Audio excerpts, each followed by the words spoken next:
तो हेलो बच्चों, कैसे हैं आप सभी। आई होप आप अच्छे होंगे। आज हम लोग वो टॉपिक पढ़ने वाले हैं जिसमें हर बच्चे की गलतियां होती ही होती हैं, और ऐसा टॉपिक जिसको टीचर्स बहुत कम पढ़ाते हैं या हल्के में लेते हैं, लेकिन इससे हमारे बोर्ड में 2 नंबर पक्के हो जाते हैं और लिखने में गलतियां जो होती हैं वो बहुत कम हो जाती हैं। जब भी आप आंसर राइटिंग करते हैं तो इन छोटी छोटी गलतियों को एग्जामिनर देखता है, जिससे आपके नंबर कट जाते हैं। तो बोर्ड में नंबर कटने से बचने के लिए ये टॉपिक अत्यंत महत्वपूर्ण है। आप चाहे जिस क्लास में हो, सबके लिए यह टॉपिक महत्वपूर्ण है। तो टॉपिक का नाम है पंचुएशन। क्या नाम है?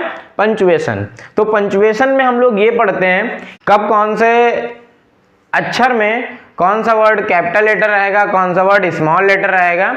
तो इसमें हमने कुछ एग्जाम्पल दिए हैं, तो उसमें देख सकते हैं जैसे किसी व्यक्ति का नाम, तो व्यक्ति के नाम, वस्तु के नाम, शहर का नाम, देश का नाम, दिन का नाम, महीना, ग्रंथ, भवन, डिग्री, भगवान, उपाधि, समाचार पत्र, महत्वपूर्ण घटनाएं, राजनीतिक दल। जैसे व्यक्ति का नाम मैंने लिखा जहीर, तो जहीर का मैंने जेड क्या बनाया है? बड़ा। वस्तु जैसे पेन, पेन में भी पी बड़ा। शहर जैसे भगवानपुर, तो भगवानपुर में बी बड़ा।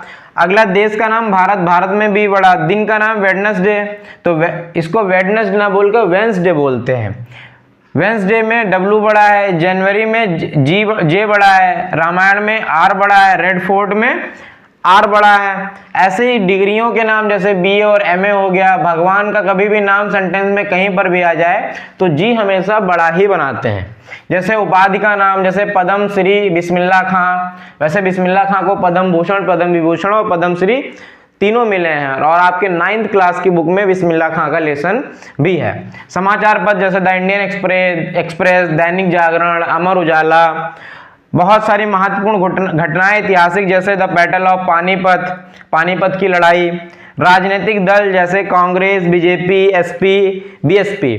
इन सब के पहला लेटर हमेशा कैपिटल लेटर में रहता है। और आइए देखते हैं और एग्जाम्पल। अगर किसी सेंटेंस में प्रोनाउन आई का यूज केवल एक बार हुआ हो तो हमेशा आई कैपिटल लेटर में रहता है, या इंटरजेक्शन ओ का यूज केवल एक बार हुआ है तो उसको भी हम लोग कैपिटल लेटर में यूज करते हैं। जैसे मैंने लिखा he is taller than I, देखो आई लास्ट में ही आया लेकिन इसको हमने कैपिटल लेटर में लिखा है।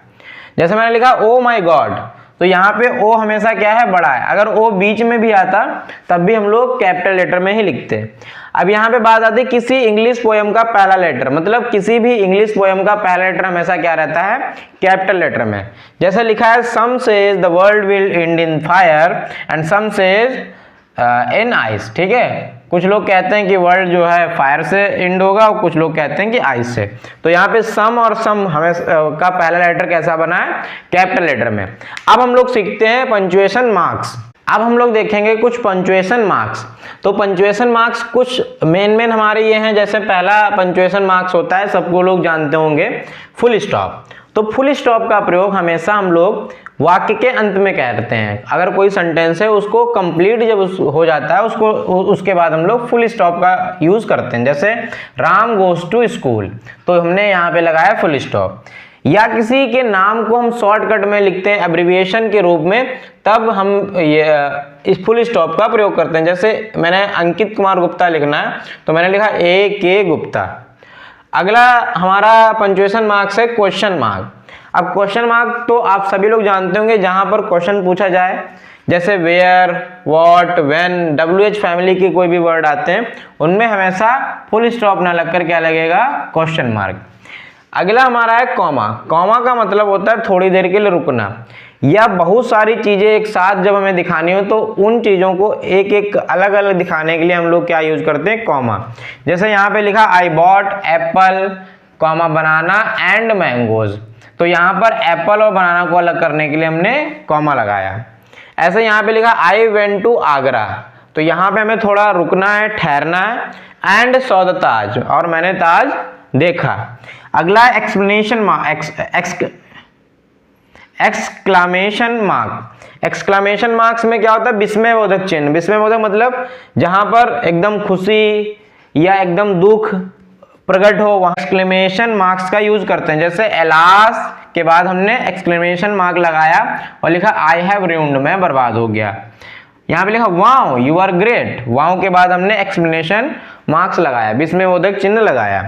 फिर यहाँ पे एक चिन्ह है इलिप्सिस। इलिप्सिस का मतलब होता है विलोपन या किसी चीज का लोप हो जाना। जैसे यहाँ पे लिखा मैंने sentence, he dash dash dash to Lucknow. तो यहाँ पे इसका मतलब क्या है कि यहाँ पे कोई चीज छूटी है, उसको हमें क्या करना है, फिल करना है, रिक्त स्थान की पूर्ति करनी है। चलो आइए देखते हैं कुछ और पंक्चुएशन मार्क्स। अगला हमारा पंक्चुएशन मार्क्स है हाइपन। हाइपन का यूज हम लोग दो या दो से अधिक शब्दों को आपस में कनेक्शन बैठाने के लिए, जैसे मदर इन लॉ, तो इन सबको आपस में जोड़ने के लिए हमने हाइपन का यूज किया। जैसे मदर फादर अलग अलग वर्ड हैं, लेकिन हाइपन से हमने दोनों को जोड़ दिया। 2026 2027 मतलब 2026 से 2027, तो हमने 2 वर्षों को हमने हाइपन से जोड़ दिया। ऐसे कॉलन, कॉलन का यूज हम लोग तब करते हैं जब किसी चीज का हमें डिस्क्रिप्शन देना हो। जैसे मैंने लिखा आई हैव 3 हॉबीज, तो यहाँ पे ये बात है 3 हॉबीज। अब इसका डिस्क्रिप्शन क्या है, हॉबीज क्या क्या है, रीडिंग, राइटिंग एंड टीचिंग। तो जब भी हमें विवरण देना होता है, डिस्क्रिप्शन देना होता है, तब हम लोग कॉलन का यूज करते हैं। अब सेमी कॉलन का यूज कहाँ पे करते हैं, सेमी कॉलन का यूज वहां पे किया जाता है जब कोई दो इंडिपेंडेंट सेंटेंस हो। इंडिपेंडेंट मतलब वो खुद में अपना अर्थ रखते हो, किसी पे डिपेंडेंट ना हो और किसी भी कंजक्शन से ना जुड़े हो, तब हम लोग सेमी कॉलन का यूज करते हैं। जैसे द डॉग बार्क्स, इसका अपने आप में अर्थ है कुत्ते भौंकते हैं। द कैट रन अवे, बिल्ली भाग गई, इसका भी अपने आप में अर्थ है। लेकिन ये दोनों आपस में कनेक्ट नहीं दिख रहे कि जब कुत्ते भौंके तब बिल्ली भाग गई, लेकिन हमने किसी भी कंजक्शन का यूज नहीं किया है, तो यहां पर भी हम लोग सेमी कॉलन का यूज करेंगे। अब आगे आ गया, सबसे इंपॉर्टेंट यही होता है इन्वर्टेड कामा। इससे क्वेश्चन आपके एग्जाम में आते हैं। जैसे he said I am teaching English, ये देखो जब भी हम डायरेक्ट इनडायरेक्ट बनाते हैं तो डायरेक्ट स्पीच में जो वक्ता की कही हुई स्पीच होती है उसको हम लोग इन्वर्टेड कामा में बंद करते हैं। तो यहाँ पे देखो आई एम टीचिंग इंग्लिश, ये स्पीच है तो इसको हमने इन्वर्टेड कामा में बंद किया। तो यहाँ पर ऐसी जगहों पर स्पीच जहाँ पे होती है डायरेक्ट स्पीच, वहां पर इन्वर्टेड कामा का यूज करते हैं। अब हम लोग कर लेते हैं थोड़ी सी एक्सरसाइज। जैसे देखो यहाँ पे पहले सेंटेंस हमने लिखा है what do you want he said to Rama. अब यहाँ पे लिखा है what do you want he said to Rama, तो यहाँ पे देखो यहाँ से एक सेंटेंस अलग है और यहाँ से एक सेंटेंस अलग है। तो यहाँ ही सेड टू रमा, उसने रमा से कहा, तो ही मतलब पहला लेटर कैसा रहेगा, बड़ा, और रमा, रमा मतलब किसी का नाम है तो उसका भी पहला लेटर बड़ा। तो ही सेड टू रमा, और रमा से क्या कहा, व्हाट डू यू वांट, तो ये स्पीच हुई व्हाट डू यू वांट। तो यहाँ पे इसका W भी क्या रहेगा, बड़ा, और ये हमारा इन्वर्टेड कॉमा में क्या हो जाएगा, बंद हो जाएगा, क्योंकि देखो ये डायरेक्ट इनडायरेक्ट स्पीच का है, सेड टू लगा हुआ है। He said to Rama what do you want, और ये सेंटेंस कभी कभी पहले भी लिखा जाता है। नॉर्मली ये पहले ही लिखा जाता है, लेकिन तो आपको सेंटेंस ऐसे देंगे जिससे आपकी गलती बनी रहे या आप करने से डर जाएं। तो आप चाहे वो पहले आए वो बाद में आए, इससे आप घबराइएगा मत। फिर लिखा ही सेड, तो जब भी लिखा ही सेड मतलब डायरेक्ट इनडायरेक्ट स्पीच की बात हो रही है, तो यहाँ पे कॉमा लगेगा और ही का एच क्या हो जाएगा, कैपिटल लेटर में। अब यहाँ पे हाउ इज योर फादर, तो ये स्पीच हो गई, इसको हम लोग इन्वर्टेड कॉमा में बंद करेंगे, और हाउ का एच क्या हो जाएगा, बड़ा। अब आगे लिखा आई विश, अब भाई आई आया तो सबसे पहला लेटर तो बड़ा ही रहेगा, तो हम लोग क्या बनाएंगे, बड़ा आई बनाएंगे, और विश के बाद हमें रुकना पड़ रहा तो comma, I wish I were a bird. इस प्रकार से क्वेश्चन हमें बोर्ड परीक्षा में पूछे जाते हैं और हमें पूरे 2 मार्क्स मिलते हैं।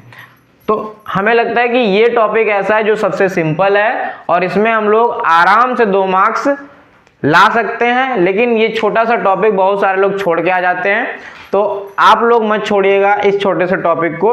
आई होप आप लोगों को ये वीडियो देखकर पंक्चुएशन समझ में आया होगा। तो ऐसे ही पढ़ते रहिए, हंसते रहिए, मुस्कुराते रहिए। मिलते हैं नेक्स्ट वीडियो में, तब तक के लिए बाय बाय, टाटा।